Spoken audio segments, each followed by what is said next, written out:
这一本治理司弹劾六少主不遵敕令，擅自给丹川放行，僭越独断。这一本弹劾六少主目中无人，置本川于不顾。户政司弹劾六少主对丹川主谄媚，罔顾矿脉。集市中弹劾六少主忤逆，不遵定制，先斩后奏。孤竟是不知，你胆子这么大，儿臣不敢。封路一事事关民生，时间紧迫，所以儿臣斗胆倒行逆施。老六，你的请罪折子，孤都看过了。你要说此事，是因为你一人所为，孤定然不信。老五这丹川女婿，就全然不知吗？五哥确实全然不知，他性子淡薄，甚少管事，你也知道。父亲，儿臣也以为此事绝非老五所能决断，外臣皆知，此事由老六负责。他居然敢越过父亲做出决断，莫不是他以为自己比主上更懂得拿捏分寸？嫡长主也不必夸大其词。主上，丹川主已经同意会严查关卡，不会让任何代川探子入境。老六啊，那你有没有想过，孤为什么要在茶马节开始之前封禁官道？洛河镇茶马节鱼龙混杂，若代传有心，害一个探子混入其中，再经由丹川潜入同安山，涉及矿脉，你待如何？这些你是不会想不到的。那究竟是刚愎自用，还是存心抗旨？代川已经老六本该与代川主周旋，这才是九川事务司该做的事儿。而如今六弟失职，儿臣无奈也只能伺机从权，自行与代川交涉。你与代川交涉？你何时与代川交涉？儿臣的岳丈乃是代川矿主，他已联手其他矿主说服代川主放弃同安山矿脉。如今事情已成，这是回函。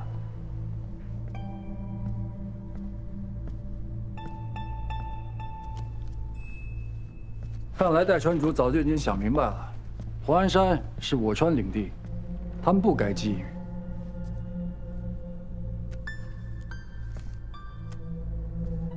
老六，你是新川的少主，不是丹川的少主。此次父亲派你去同安山，是为了让你保住矿脉，与代川斡旋。而你所做之事，与抗旨无异。但好在，大家都是自家人，请罪折子道一声僭越，也就可以高高抬起，轻轻放下。老六，你可知罪？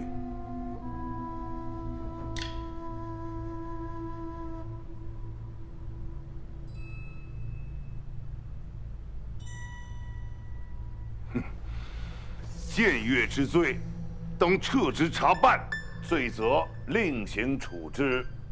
明日起，你就不用去九川事务司应卯了。父亲，不可呀！父亲，老刘确实与代川多次交涉，而且二度撤职，众人会如何看待六少主？父亲，请父亲明鉴。其实，私设丹川路禁的是我，这跟你有什么关系？儿臣是丹川主的妹婿，急于维护一界，才私自做了决断。老刘什么都不知道。父亲，老五。你撒谎，你要找几个合适的理由。你们同去同安山，你听令于他，没有他的指令，你能决断？我怎么不能？没有给丹川通用的指令，我都敢放行，我还会怕老六不同意我吗？父亲，此事与五哥无关啊！父亲，此事确实是儿臣一人所为。如果你要罚，就罚我吧。父亲，老六什么都不知道啊！父亲，好了，来人，在。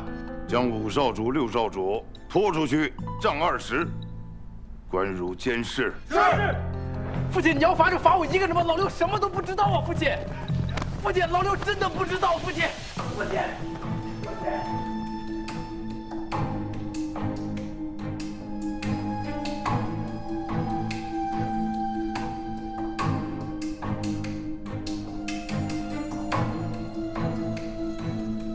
我就不明白了，他俩明明做的是好事，怎么反被人利用，判上了罪名？小人听说，本来都把五少主摘出去了，可一听主上要治咱们少主的罪，这五少主一着急，就说事情都是自己做的，真不知道后面会有什么结果。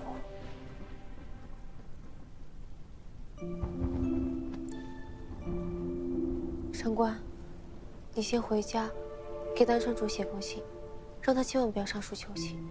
僭越这事儿，最是犯了忌讳，再有外传说效，更是容易让人抓住把柄。还是先摸清楚事情始末才好。事无定论，若是妄自揣测，只会自寻烦恼。你放心，我和元英会设法进宫。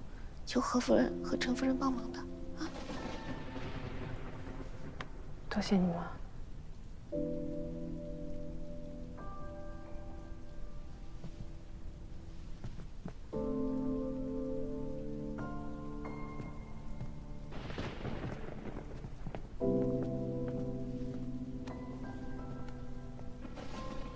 会好的。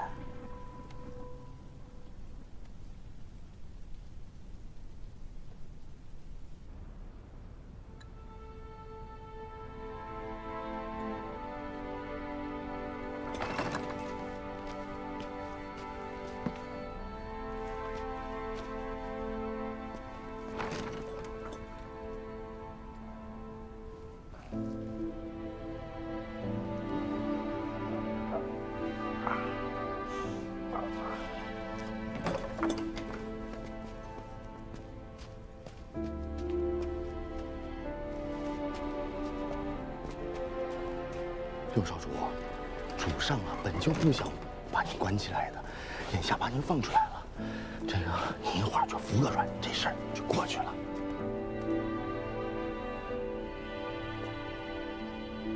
主上作何决定？五少主应该是难逃责罚了，六少主，您可要顾全自身啊。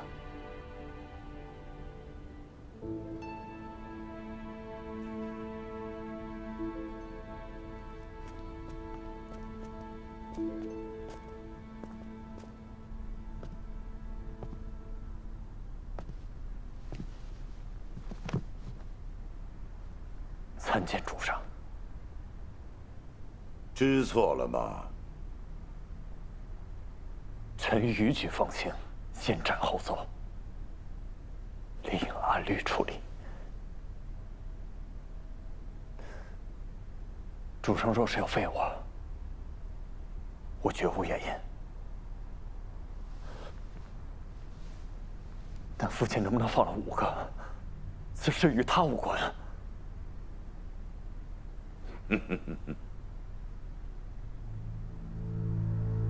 认罪，但不知错。你是觉得自己这样颇有气节，还想撇清老五？他知不知情，姑很清楚。这是你们讲兄弟义气的时候吗？嗯5哥他做不了主，所有决断都是我一人做的。 放行的人是我，那受罚的应该也是我呀！为何要让5哥顶罪？难道就是因为我比他有利用价值吗？住口！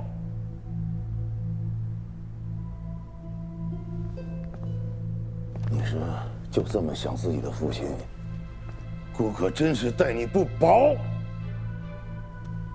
你可知这短短半日，弹劾的折子像雪片一样送入宫中。 老五已经亲口承认是他自己所为，他还是丹川的女婿，说于此事无涉。这满朝文武谁能相信？可忤逆的人就是我，不是他。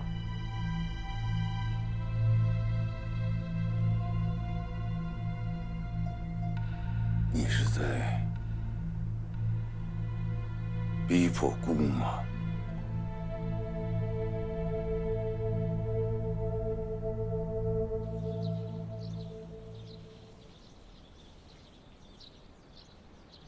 老四，你又输了。二哥怕是要把我下个月的俸禄也收入囊中了。那现在就给你个机会，让你把以前的俸禄全都再赢回去。那二哥这次想赌点什么？就赌老六吧，看他能苟延残喘到几时。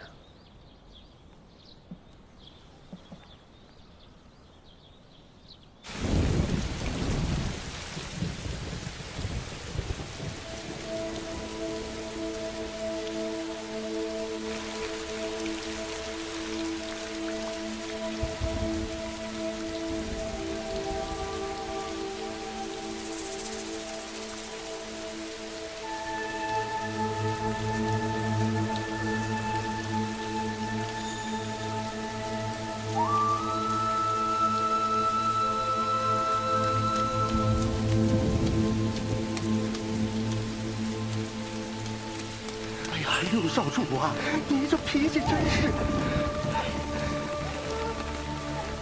主上能否对五哥从轻发落？哎呀，主上怎么想，岂是小人敢揣测的？主上只是让小人将少主带去偏殿思过。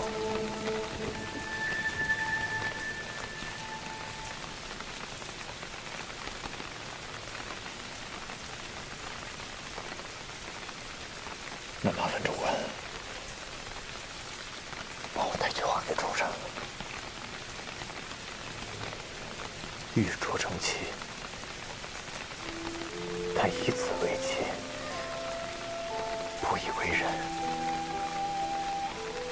貌合神离，主其去之。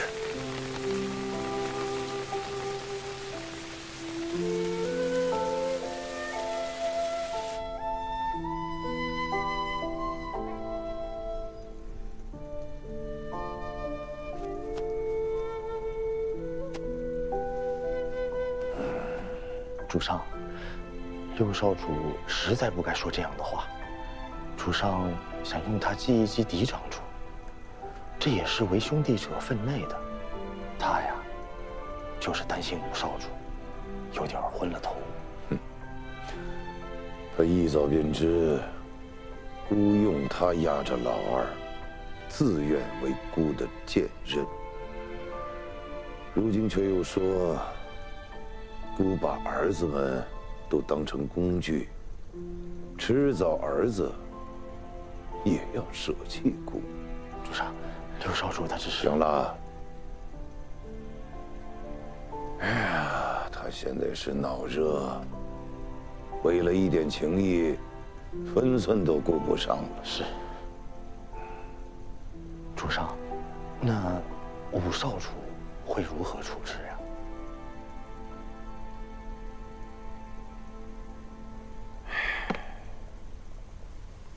知礼司又送来好些弹劾折子，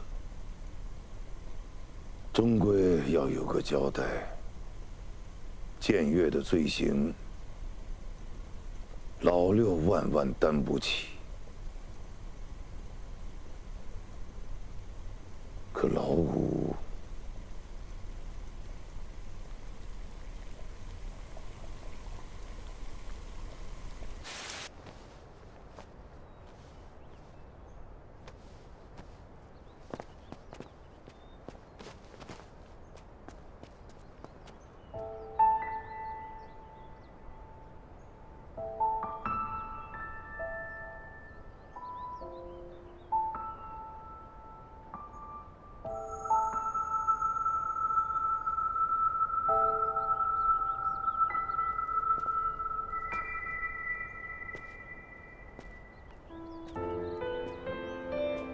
少主回来了。明正，你的伤怎么样啊？陈夫人那边递了消息，说武少主马上就会被放出来，让你别担心。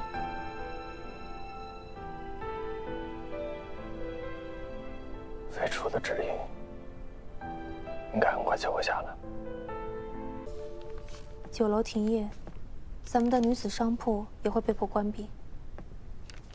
现在我们每日的房租、聘用的掌柜、伙计，最低开销每日也得132两，还有节气姑娘们的日常生活，我算了算账，之前的积蓄最多能够维持2个月。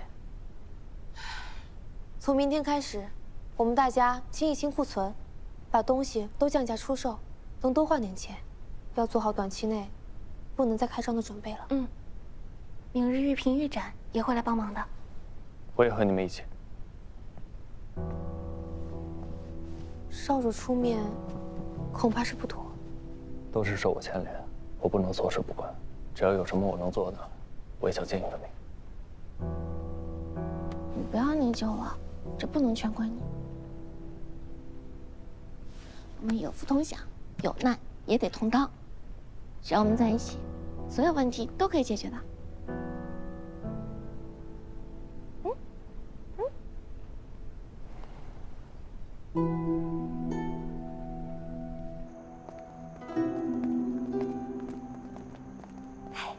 我感觉侧夫人永远都像小太阳一样，不管有什么问题，只要侧夫人在，都能解决。是啊，只要有侧夫人，什么都不是问题。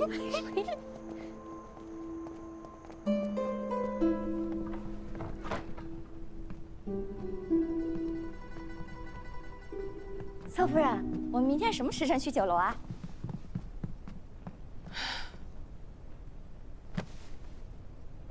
怎么了，侧夫人？我不知道，主是心里很担心。可是侧夫人刚刚还好好的，还鼓励大家呢。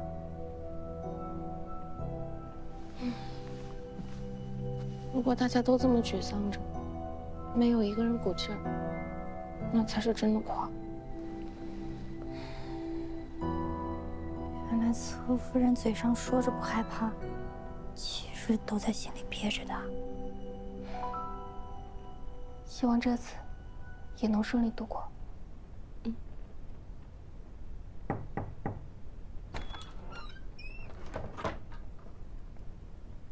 侧夫人，苏总管，侧夫人，这是少主特意吩咐小人给您送来的安神香，助眠。他希望您好好休息，睡个好觉。那我给您先放这，啊。少主还想对您说，侧夫人心里有事别闷着，也别老想着别人，倒把自己憋坏了啊。多谢。一家人嘛，您客气什么？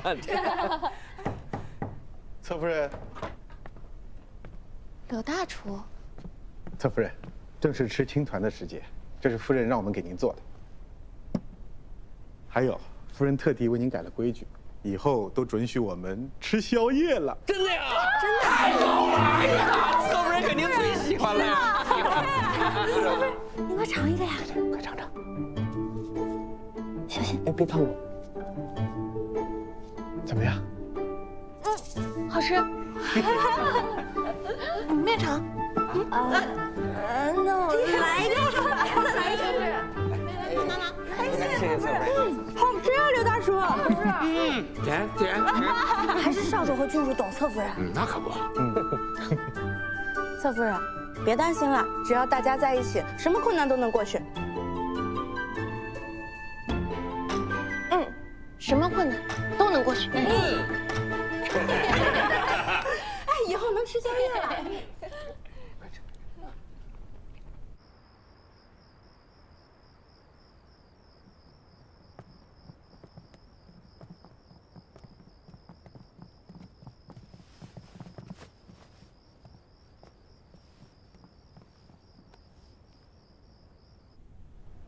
嫡长主本是要废我，眼见不成，最终还是断我一臂。可惜了5个，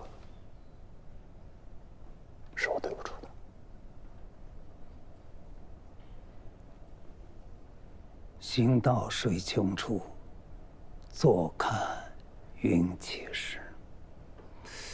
既然主上择定由武少主受过，那就说明主上要保你呀。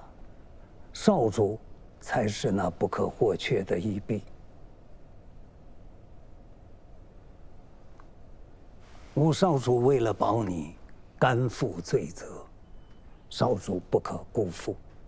如今的形势，少主比下官更清楚，自责无济于事啊。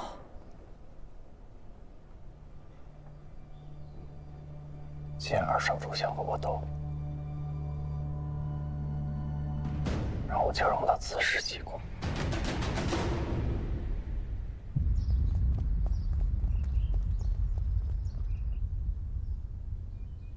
离走龙蛇，力透纸背，这字是越发的好看了。父亲过奖。主上对松儿一贯严苛，为得您一夸，他练字从不曾懈怠。后来上朝也是夙夜忧心，想要为主上分忧。哎呀，你总是在姑面前夸他的好，姑看，在你眼里，你的儿子就没有做错的地方？儿子不敢。妾也不敢。松儿在主上眼前哪敢行差踏错？您的教导，他每一句都记在心里了。是啊，最近户政司的事儿确实办得稳妥，贾碧也收缴得差不多了。几事中都在说庞的桩桩件件都行事周全，确实有几分嫡长主的样子了。姑还有要务，就先回去了。恭送父亲。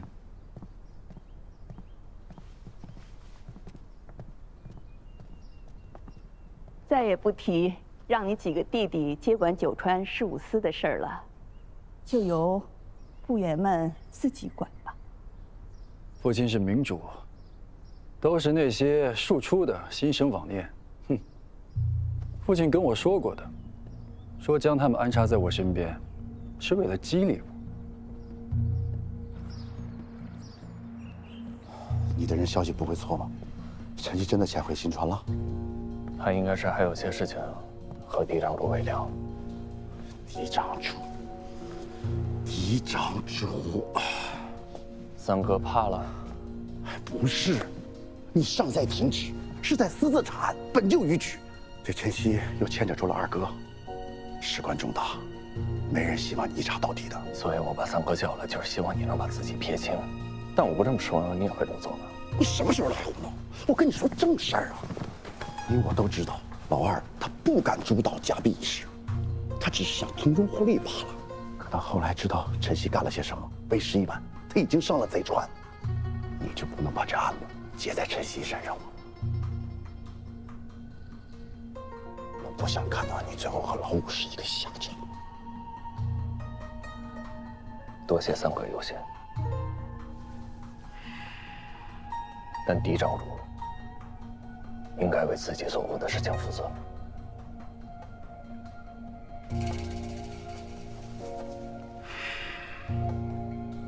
那你想什么时候办陈曦？今晚。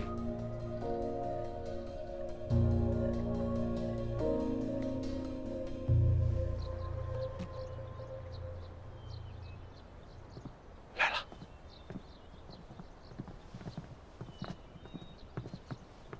找我？我做了盲品菜，为酒楼重新开业做准备，想让你试试。盲品菜，就是用一个密封的容器，例如鸭腹、冬瓜、铜钟等等，把食材包裹起来。客人在没有打开之前是不知道里面是什么的。如若你都喜欢，那别人肯定会喜欢。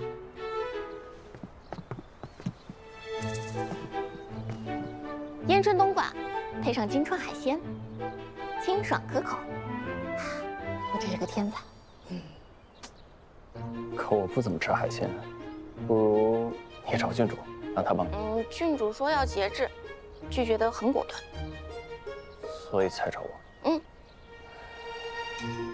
可我还有招式啊，郡主。你争。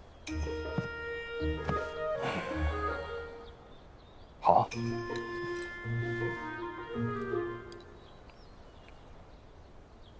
好吃吗？冬瓜提鲜，这方式可以一试，不错。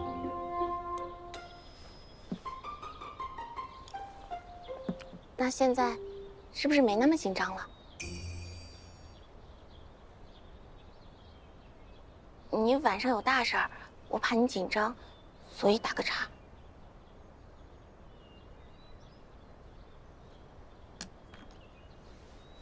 我叮嘱过苏珊，万一我出了什么岔子，不会出岔子的。可我私自查案，就算抓到了人，也有可能被罚，被贬为庶民。你不怕？那这样子好啊，这样就跟我一样了。我的神仙六少主终于要落地成凡人了。你饭量小，我养你没问题的。你笑什么？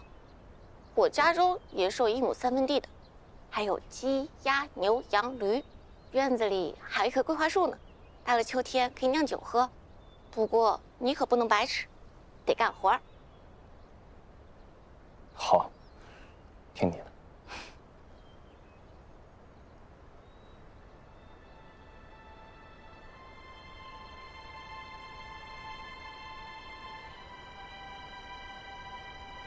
时候不早了，我先走了。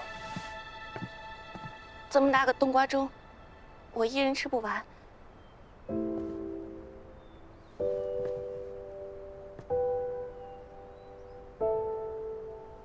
你得回来。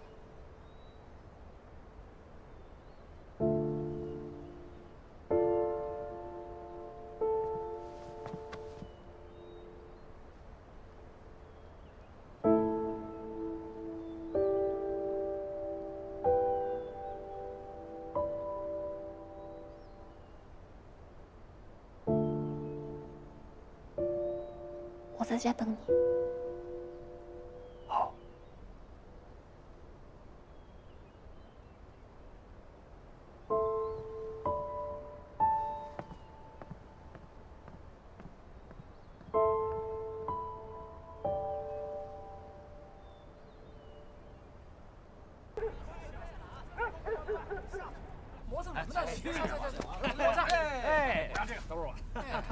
哎，七爷，咱回来不是投奔二少主的吗？他咋把咱丢这儿不管了？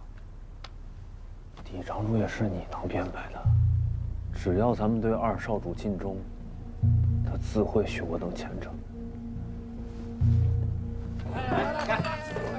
继续，带劲爽！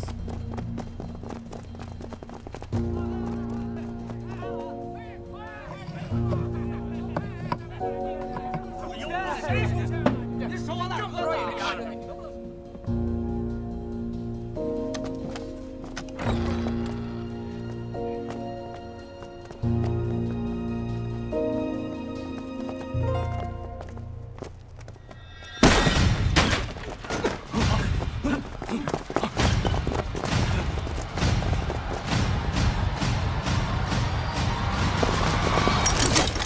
全部拿下，留活口。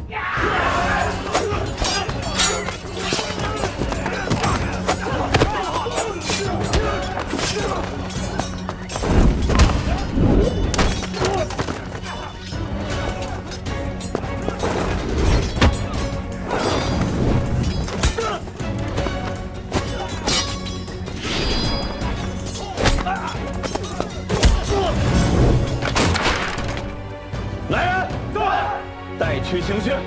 是。行溜的，有种你就活剐了老子！我要皱一下眉，就你孙子！我还未自报家门，你就知道我行溜。看来嫡长主没少提起我。什么他妈狗屁的嫡长主，老子根本就不认识。都招了。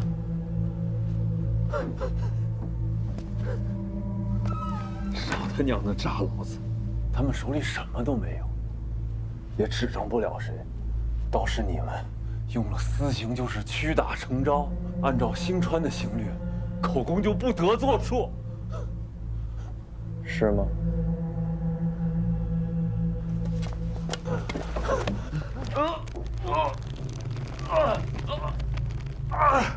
西爷如此嘴硬啊！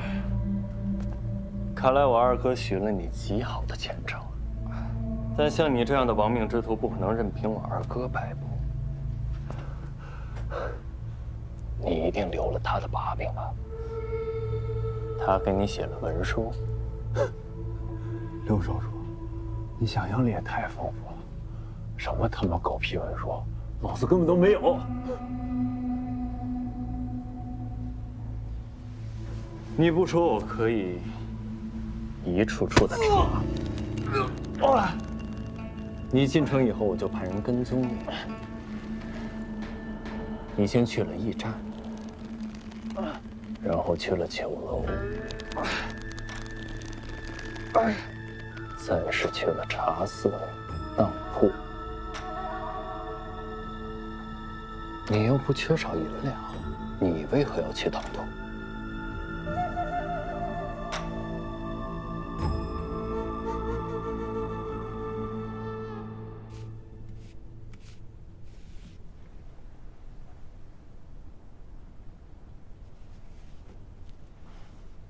少主这次真是越来越好了。哼，你懂什么？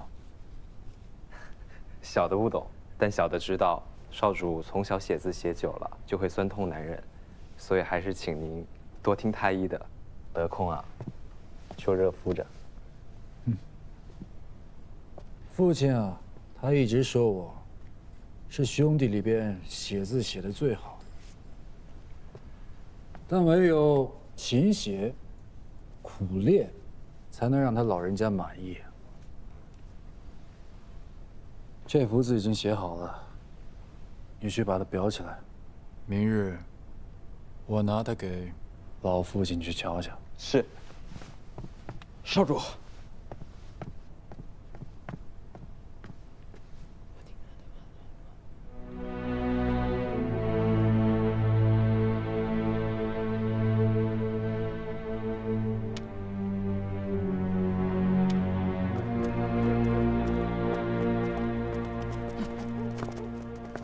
刘少主先行一步去取证据了，我们尽快将这些人送往刑狱司。是，走。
受伤了吗？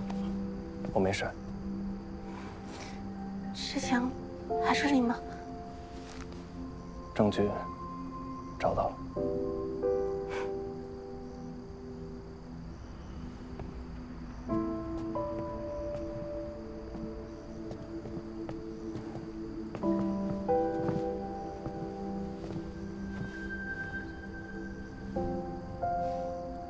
都已经拿到证据了。怎么还是不太高兴啊？这一旨罪状告到主上，嫡长主难逃一死。我想过无数次要一笔之道还施彼身，但如今真走到这一步，就有些犹豫。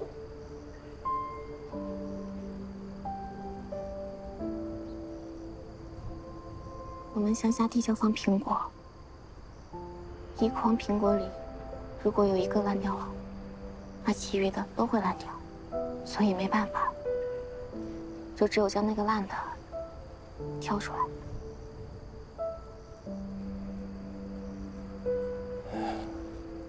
可人到了某些位置，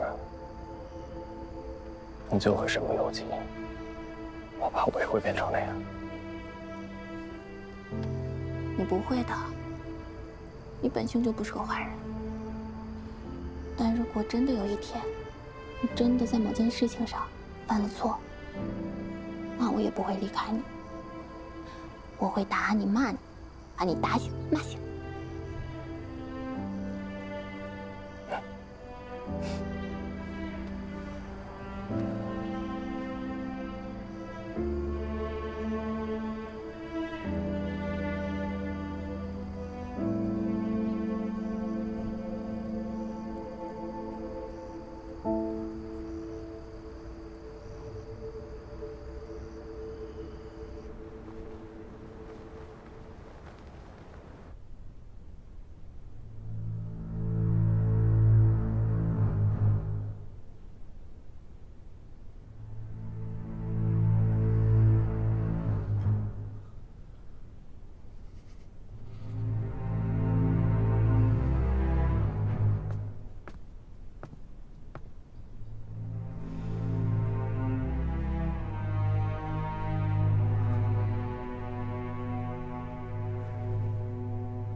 这么久了，你怎么还在这儿啊？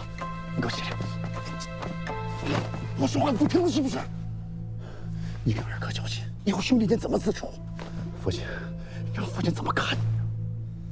有些事情可以据理避案，但如果少主触犯律法，还不论对错，我就不明白人质宫门的意义了。你哪有人质？你已经被停职了。告诉你，我现在在这儿都是不应该的，完全是我对你最真挚的情感驱动过。可真的怕你走上绝路，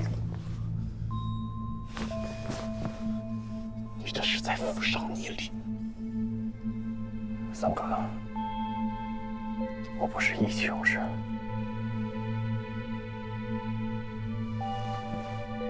主上是万民的主上，律法亦是万民的律法。身为船主，我相信主上自有决断。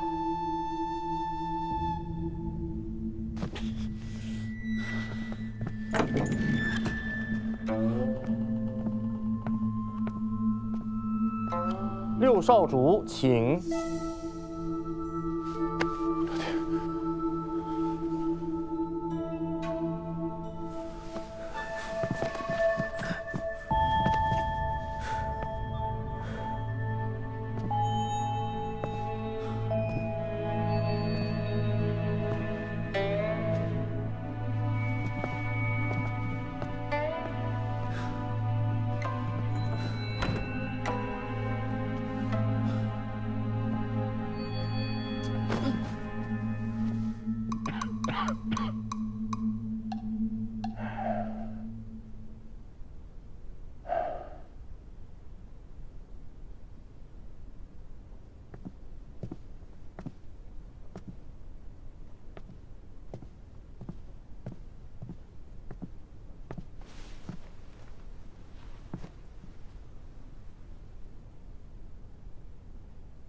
儿臣停职期间私自查案，愿受责罚，绝无怨言。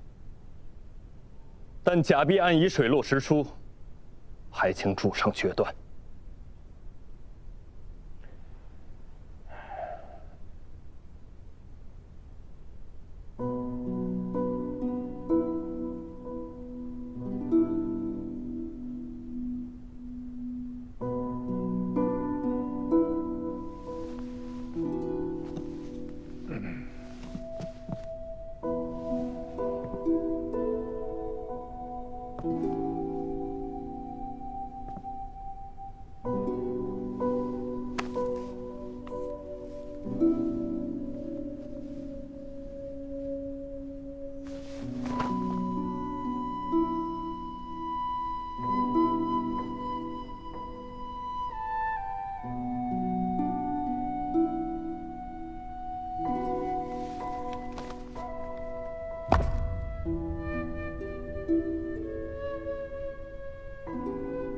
按信传律，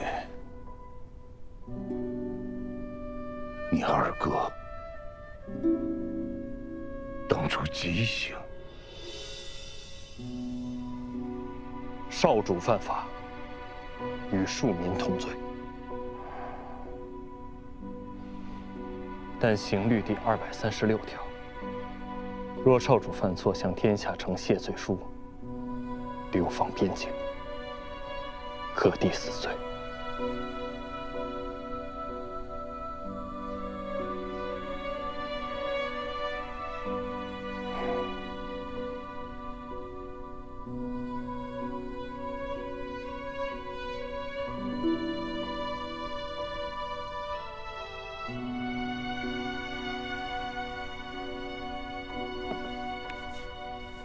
主上，小人帮您揉揉吧。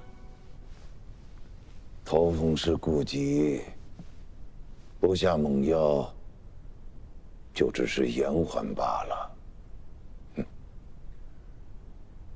老六是什么都想到了，他私自查案翻经，可是他找到了证据，顾就不能罚他落人口实。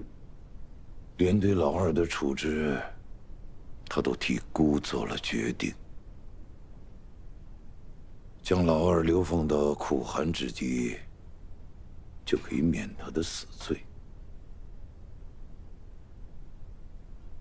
姑只能按他说的做。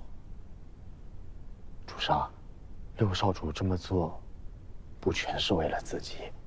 也是为了保全主上的儿子。他确实不只是为自己，可缘何要这么做呢？是人都有眼睛，看得明白，真是费心了。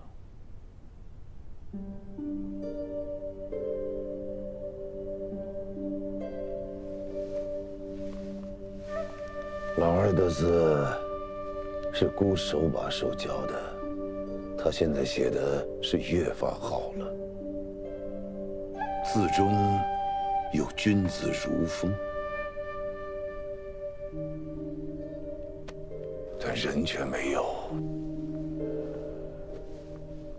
姑一介庶出，走到如今，失去了多少，只有姑自己明白。从那时候开始，姑就在想，一定要好好抚养自己的嫡长主。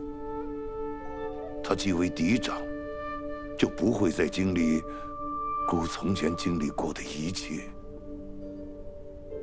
姑严格要求他，将他抚养成人，他就能一生顺遂。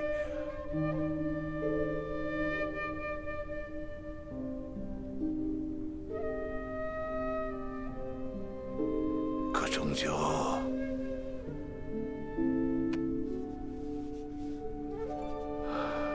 或许经此劫难，嫡长主终能醒悟。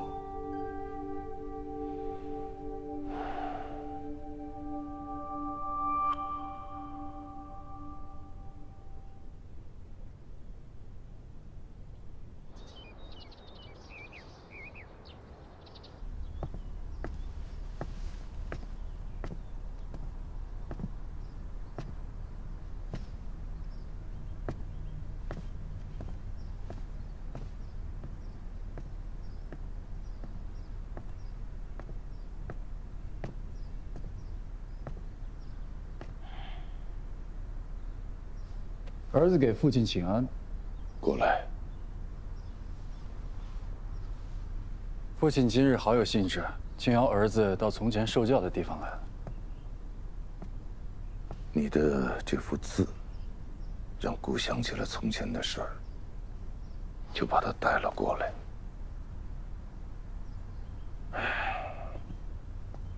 你当年就坐在那张桌子上写字，比例不足，就一直练，一直练，才有如今的本事。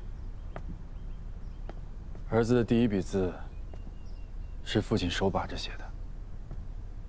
那时候光教你握笔，就教了半个月，纠正过来，隔2天又忘了。是啊，叶、压、勾、格、底这几个比例，儿子总是记不清楚。儿子驽钝。当初你的个头，只是到姑的膝盖那么高，穿着杏黄的袄子，坐在宽大的椅子上还略有不稳。姑就教你坐直挺背，可是你无论如何，再怎么摇摆不定，也不往后靠，甚至都不敢扶一下近在咫尺的扶手。你3岁开蒙，正式到少主学堂读书，那是10岁。先有朝臣上折子请旨，姑下旨准许，挑选吉日，晓谕群臣，拜天地列祖列宗，并孔圣人。拜之前，还请了智力司的人来教，演练了半个月。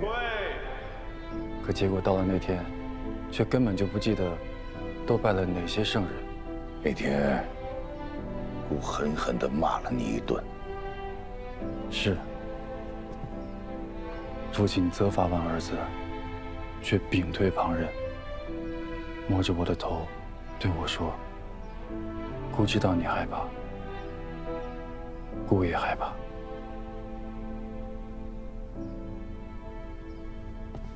你还记得？儿子当然记得。那是怕旁人对你要求太过，让你失去了孩童的天性。但是呢，也要把最重要的责任交给你，所以只能对你苛责。儿臣明白，无论父亲对儿子多么苛责，都是为了儿子好。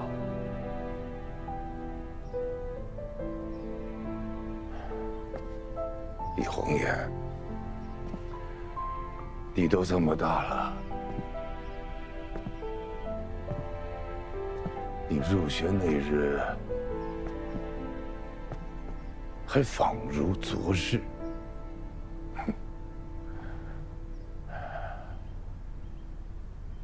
父亲今日叫儿子来，是有什么嘱咐吗？没什么。老二，你就没什么话要跟父亲说吗？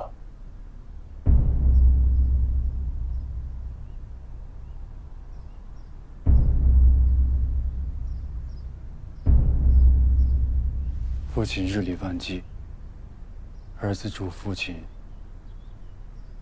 健康。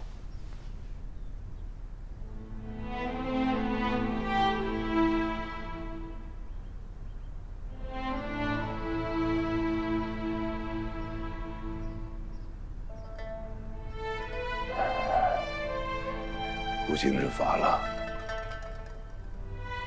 你回去歇着吧。是，儿子告退。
大举行一次，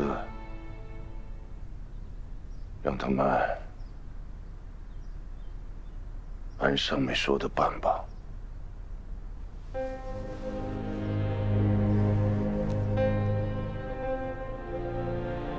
是。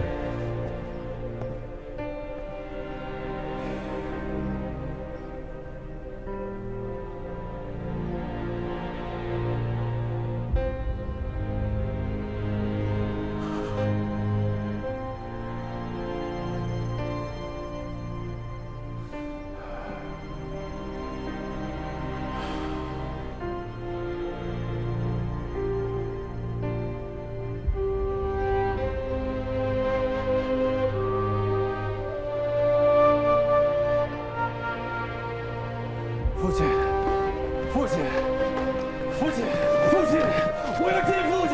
你们让开！我是嫡长主，你们好大的胆子！让开！父亲，请父亲明察，是尹正基与上尉谗言诬告，请父亲不要提起佞臣之言。为了莫须有的贪污，废除嫡长，四国未有，请父亲明察！父亲，父亲。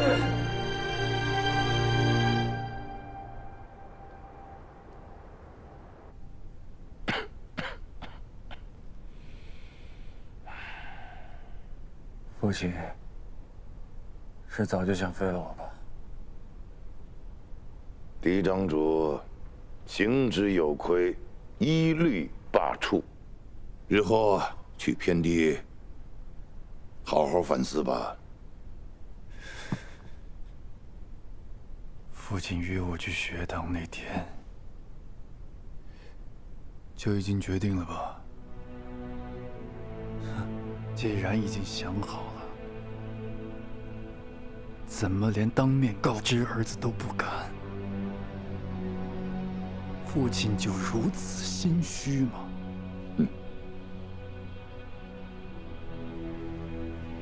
姑心虚什么？你口口声声说我是嫡长主，说把九传的未来由我来承担，那你却一直在扶着老六，不就是想用他来算计我？放肆！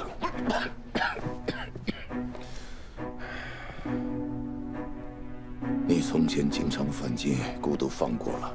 眼下你铸此大错，你还有何颜面天居此位？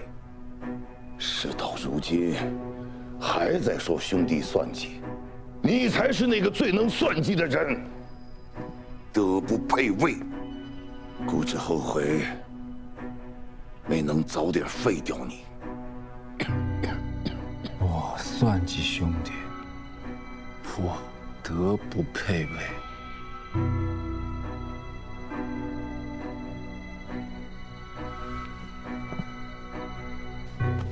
那也是上梁不正罢了。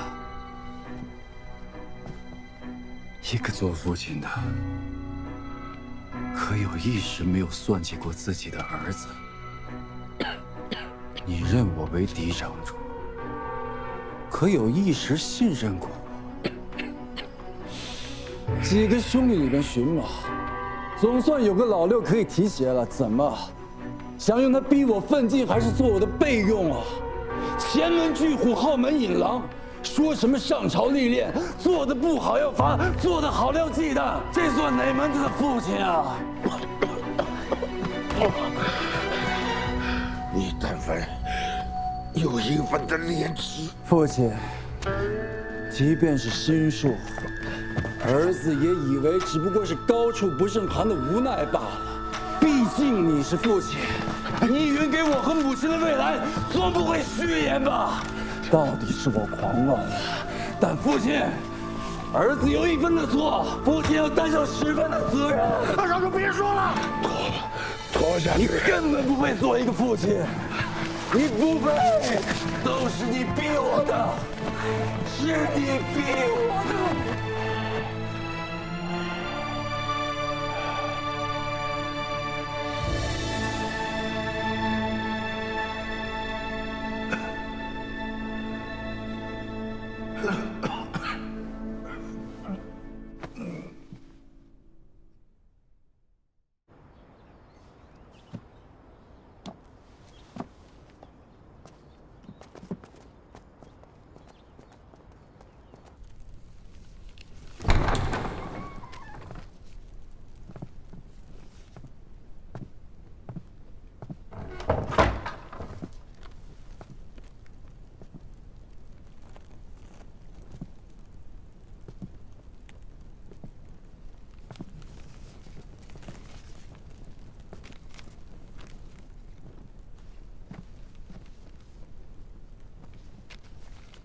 这么有闲心来笑话我，不去接手我的护政司吗？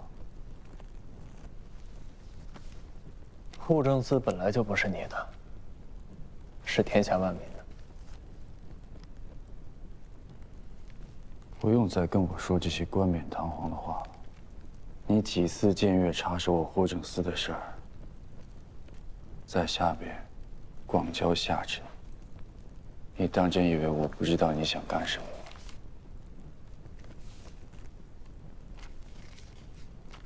你想靠护政司巩固地位，从中牟利，中饱私囊，但不代表人人都会这么做。你这些鬼话也只有父亲会信，我会相信吗？你所做的一切，不就是想让自己上位吗？没错，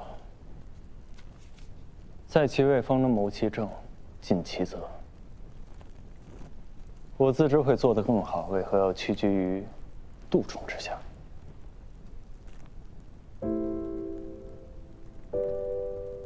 但你有此日，与我无关，都是自己咎由自取，德不配位罢了。德不配位，竟又是这个词啊！当年父亲赐印我之时，对我说我是嫡长主，要有责任。母亲也跟我说以后所有的东西都是我的。可是之后呢？父亲就再没说过这话。只要我有一点做的不对的，就说我是德不配位。你是父亲最看重的儿子，这么多年他可从未亏待过你。若连你都感觉到不满，那我们这些庶出，岂还有立锥之地？起初是看重我，所以打压我，监视我。这一座密不透风的牢笼给我。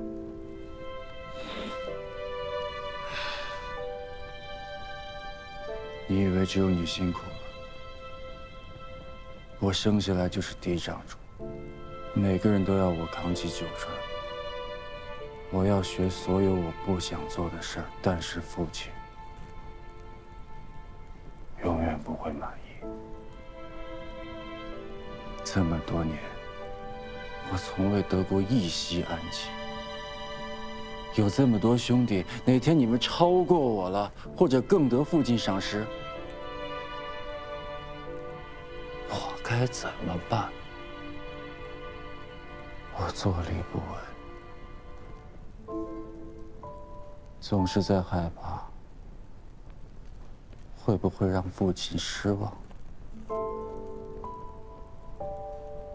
可是一个30而立之人，岂能每天只能察言观色？既然说我德不配位，就别说那些都是我的。只要我做一点点错事，就捧出一个你来，硬生生夺走属于我的一切。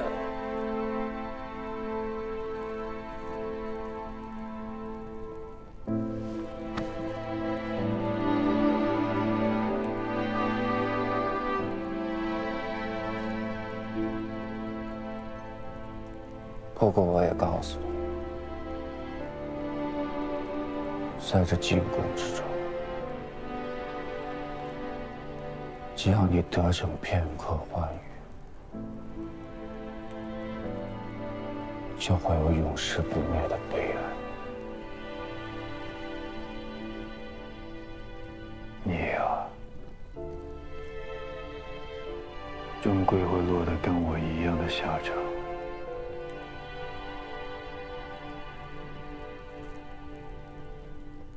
登高之人，就该有跌重的准备。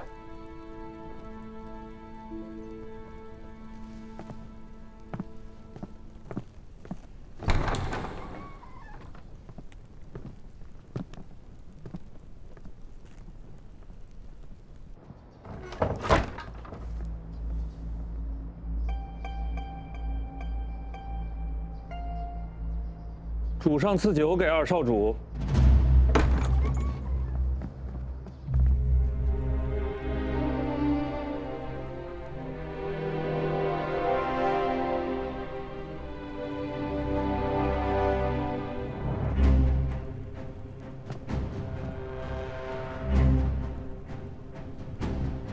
这是父亲的意思。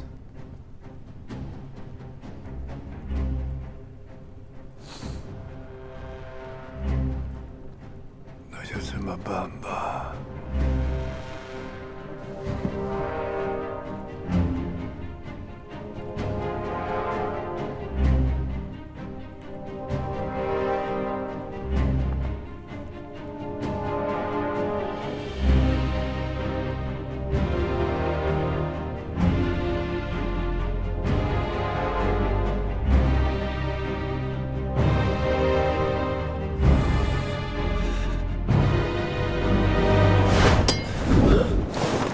二哥小心！别飞！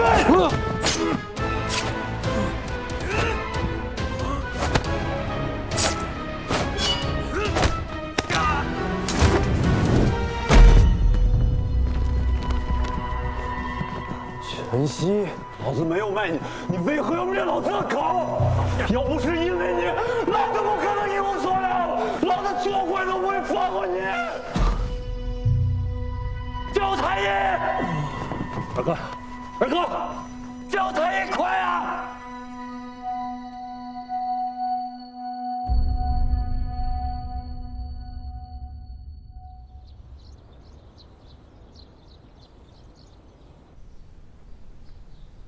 这么拼命，为了一个坏人，还怕自己动手？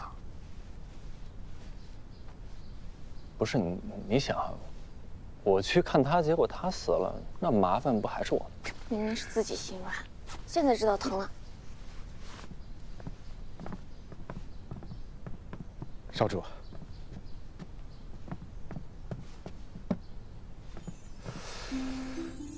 你这是又研究了什么新菜，找我试毒吧？毒死你！来吧。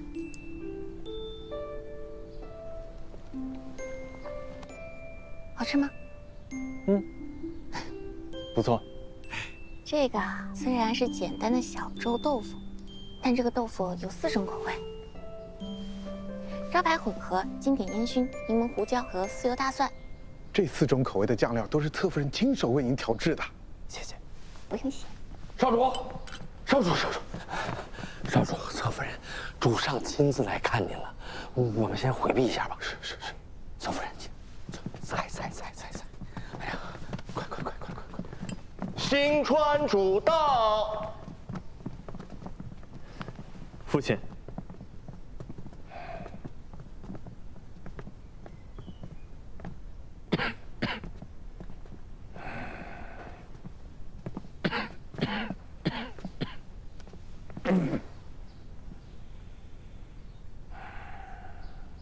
我听老二说，你直觉那毒酒不是姑给他的，你为何敢如此笃定？父亲虽贵为主上，但身为父亲一定会保全自己的儿子。要不是了解父亲的性情，我也不会寻遍刑律，去找到一条能够保住嫡长主的律法。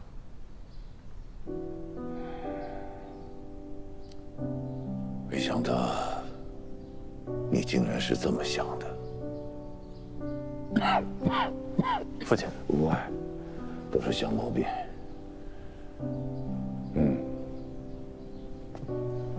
六少主，你保护兄长有功，这是深义之举。这块玉牌就给你了。日后若是你有所求，只要不触犯律法，姑都答应你。谢父亲。好了，你就好好养伤，等痊愈了再回朝吧。是。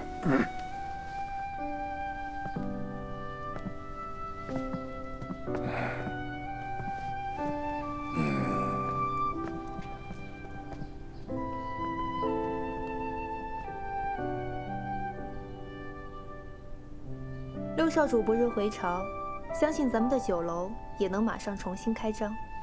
但这几日大家都不能闲着，这是我新做的工作计划。为了重新开张，我们需要筹措一些现银。如今库存已经变卖的差不多了，也算是攒够了可以再开业的本钱。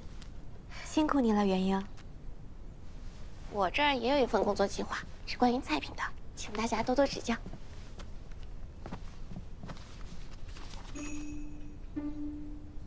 这是你写的啊？哇，你这写的也太好了，这上面还有图呢，这是元英才会做出来的呀。这字也越来越好了。是啊，是元英先生监督的好。快给元英看看。元英先生，请过目。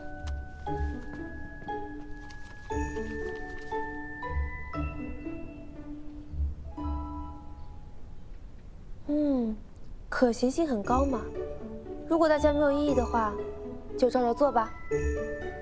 好。有的忙了。哎，你们最近有没有看到静静啊？我好久都没见到她了。没有。没有。去哪儿了？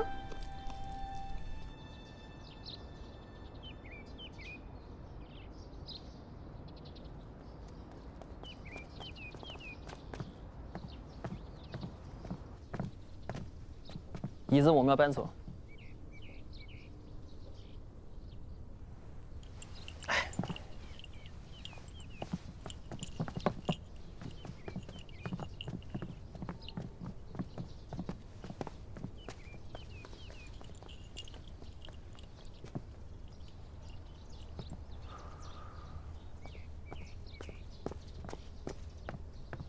都收拾好了吗？怎么了？没事儿。你的兵器都当了？当了，都给酒楼了。哎，咱们明天去看看租住的屋院吧。租住啊？租住，你说还得咱们自己找啊？他肯定要自己找啊！咱们从这搬走了之后，总得找个落脚的地方吧？是啊，少主当久了，好多事情啊，确实不太知道。你放心吧，我都问好了。城北的房子呢，价格便宜，而且也安静，咱们往北边看看。北边啊？北边都快到墨川了吧？快到墨川怎么了？冬天呢还能下雪，况且，咱们在没有找到新的生计之前，能省一点就省一点吧。你呀，养尊处优惯了，这些自然不懂。是啊，我是不懂，所以我觉得这日子呀，是过不下去了。